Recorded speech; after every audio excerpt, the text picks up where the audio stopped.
Hello everyone and welcome back to ICT channel. तो आज हम करने जा रहे हैं 55th डे यानी 55वें दिन का पार्ट सेकेंड। तो पिछले वीडियो में मैंने पार्ट 1 कवर किया था और आज हम कंटिन्यू करेंगे पार्ट 2 में, जिसमें हम आज कुछ नए सेंटेंसेस देखेंगे। तो वीडियो शुरू करने से पहले चैनल पे नए हैं तो चैनल को सब्सक्राइब करना ना भूलें। तो पिछली वीडियो में हमने रिक्रिएशन और डोंट्स ये दोनों से रिलेटेड सेंटेंसेस हमने देखे थे। आज हम डूज वाले सेंटेंसेस देखेंगे जो ऐसा कीजिए। पहला सेंटेंस है जितना हो सके साफ लिखो। तो पहले हमने लिखा है write as neatly as you can. नहीं, साफ लिखो हमने पहले कन्वर्ट कर दिया, राइट एज नीटली जितना हो सके एज यू कैन। पुस्तक पढ़ते समय हाथ हमेशा साफ रखो। Handle a book with clean hands. तो पढ़ते समय की जगह अगर हमने लिखा है हैंडल अ बुक तो इसका मतलब भी वही होता है कि पढ़ते समय हाथ को साफ रखना है। तो handle a book with clean hands यानी साफ हाथों से। सड़क के बाईं ओर चलो।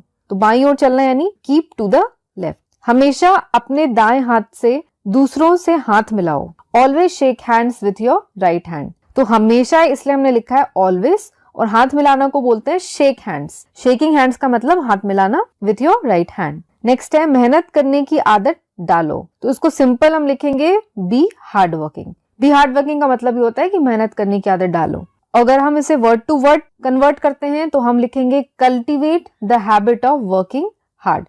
तो इसकी जगह हमने शॉर्ट फॉर्म में भी यूज कर लिया बी हार्ड वर्किंग या फिर cultivate the habit of working hard, यानी मेहनत करने की वर्किंग हार्ड और आदत डालो यानी कल्टिवेट द हैबिट। नेक्स्ट है हमेशा मूर्खों को अपने से दूर रखो, यानी जो फूलिश लोग होते हैं, जो इडियट्स होते हैं, उनको हमेशा अपने से दूर रखो। तो always keep the idiots of. तो ऑफ का मतलब यहाँ पे होता है दूर रखना। बड़ों के साथ सम्मान पूर्वक बात करो। सम्मान पूर्वक यानी रिस्पेक्टफुली। रिस्पेक्ट का मतलब होता है सम्मान करना, लेकिन रिस्पेक्ट के आगे जब हमने फुली लगाया तो ये हो गया सम्मान पूर्वक। तो बड़े यानी एल्डर्स। तो टॉक रिस्पेक्टफुली विथ एल्डर्स। अपने मतभेदों को भुला दो। मतभेदों यानी डिफरेंसेस, और भुला दो के लिए यूज किया गया है सिंक। तो सिंक यानी डुबा दो होता है सिंक का मतलब, लेकिन इस सेंटेंस के कंटेक्स्ट में सिंक का मतलब हो गया भुला देना। तो सिंक योर डिफरेंसेस। सुबह जल्दी उठा करो। Wake up early in the morning. ये तो बहुत ही कॉमन सेंटेंस है। सुबह और शाम सैर के लिए जाया करो। Go out for a walk in the mornings and evenings. तो मॉर्निंग्स और इवनिंग्स क्यों लिखा गया यहाँ पे? क्योंकि हम यहाँ पे हर एक सुबह और हर एक शाम की बात कर रहे हैं। मतलब किसी एक सुबह की बात नहीं कर रहे हैं कि हाँ तुम कल सुबह वॉक पे जाना। हम जनरल स्टेटमेंट दे रहे हैं कि रोज सुबह और शाम वॉक के लिए जाया करो। इसलिए हमने यहाँ पे मॉर्निंग की जगह मॉर्निंग्स और इवनिंग की जगह इवनिंग्स लिखा है। नेक्स्ट सेंटेंसेस दोनों वक्त खाने के बाद दांत साफ किया करो। Brush your teeth after both the meals. तो बोथ द मील्स यानी दोनों टाइम खाना खाने के बाद। सीधे खड़े रहो, झुको नहीं। स्टैंड अपराइट यानी सीधे खड़े रहो, और डोंट बेंड यानी झुको नहीं। तो हमेशा बॉडी पोस्चर जो ऐसे सीधी होनी चाहिए, ऐसे बेंड या आगे की तरफ बेंड नहीं होनी चाहिए। तो स्टैंड अपराइट, डोंट बेंड। अपने झगड़े निपटाओ। Patch up your disputes. Patch up का मतलब होता है सुलह करना, वापस से दोस्ती करना। तो यहाँ पे झगड़े निपटाओ यानी झगड़े को दूर भगाओ, यानी झगड़ा अपना खत्म करो। तो इसका मतलब ही हो गया पैच अप करना। झगड़ा नहीं है तो मतलब दोस्ती है। तो patch up your disputes. Dispute होता है झगड़ा। अपनी आदतें सुधारो। मेंड योर वेज। सुधारना यानी मेंड करना। अपनों से बड़ों का कहना मानो। ओबे योर एल्डर्स। ये तो सभी को पता है। अपने से छोटों को प्यार करो। Love your youngers. एल्डर्स यानी बड़े, उन्हें रिस्पेक्ट करो, उनका आदर करो यानी ओबे या रिस्पेक्ट योर एल्डर्स। और छोटे यानी यंगर्स, तो उनको प्यार करो यानी लव योर यंगर्स। अपने बराबर वालों का आदर करो। Give due regard to your equals. और जो हमसे बराबर हैं, ना हमसे छोटे हैं ना हमसे बड़े हैं, हमारी ही उम्र के हैं, उनको भी आदर सत्कार देना है, उनका भी रिस्पेक्ट करना है। तो गिव ड्यू रिगार्ड। समय पर काम करो और ध्यान दो। B punctual and attentive. समय पर काम करना यानी पंक्चुअल।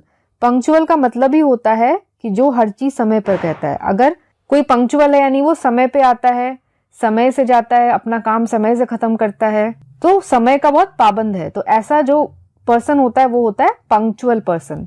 तो यहाँ पे बी पंक्चुअल यानी कि समय के पाबंद रहो, और ध्यान दो यानी अटेंटिव रहो।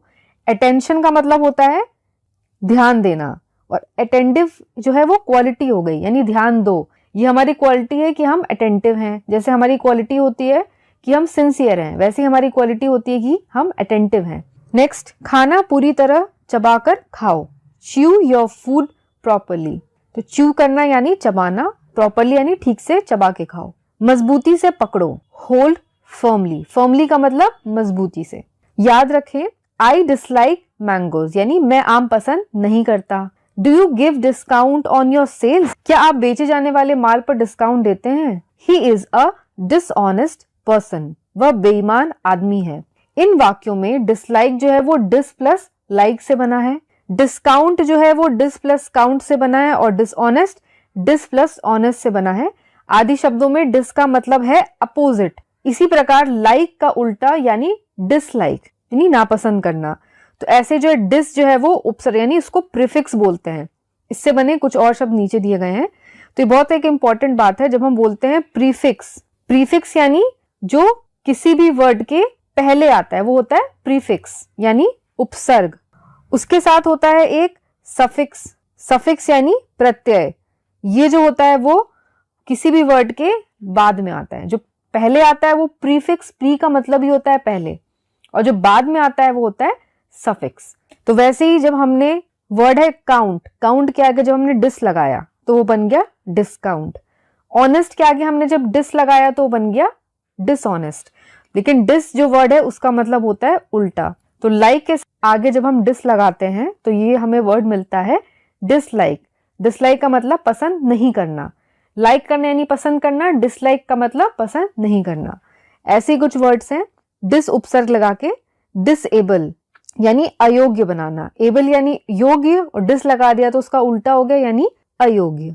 डिसअग्री यानी असहमत होना। अग्री का मतलब आप सब जानते हैं सहमत होना, डिसअग्री का मतलब हो गया असहमत होना। डिसप्लीज अप्रसन्न करना। डिसओबे यानी आज्ञा न मानना। अगर हम कहें ओबे, ओबे का मतलब होता है आज्ञा मानना, पर जैसे इसके साथ डिस लग गया इसके आगे तो ये बन गया डिसओबे यानी ओबे का उल्टा यानी आज्ञा नहीं मानना। डिसप्रूव गलत साबित करना। डिसप्लेस स्थान से हटाना। डिसआर्म हथियार छीनना, और डिसग्रेस अपमान करना। ध्यान रहे, डिस से शुरू होने वाले सभी शब्द विपरीतार्थक नहीं होते। उदाहरण के लिए डिस्टेंस, डिस्टर्ब आदि अपने आप में स्वतंत्र शब्द हैं, टेंस या टर्ब के विपरीतार्थक नहीं है। तो डिस से शुरू होने वाले हर एक वर्ड इस तरह से नहीं होते हैं। कुछ वर्ड्स ऐसे होते हैं जो अपने आप में स्वतंत्र है, यानी कि वो खुद ही एक वर्ड है। जैसे कि वर्ड है हमारा डिस्टेंस। डिस्टेंस का मतलब क्या होता है, दूरी। तो डिस्टेंस जो है वो डिस प्लस टेंस से नहीं बना है, ये अपने आप में एक पूरा वर्ड है डिस्टेंस। इसको हम तोड़ के डिस प्लस टेंस नहीं लिख सकते हैं। तो इसलिए डिस्टेंस जो है वो अपना एक अलग वर्ड है, और हर एक वर्ड जरूरी नहीं है कि वो डिस को ऐड करके ही बना हो। तो इसी के साथ हमारी आज की वीडियो खत्म होती है। आई होप कि आपको आज की वीडियो पसंद आई हो।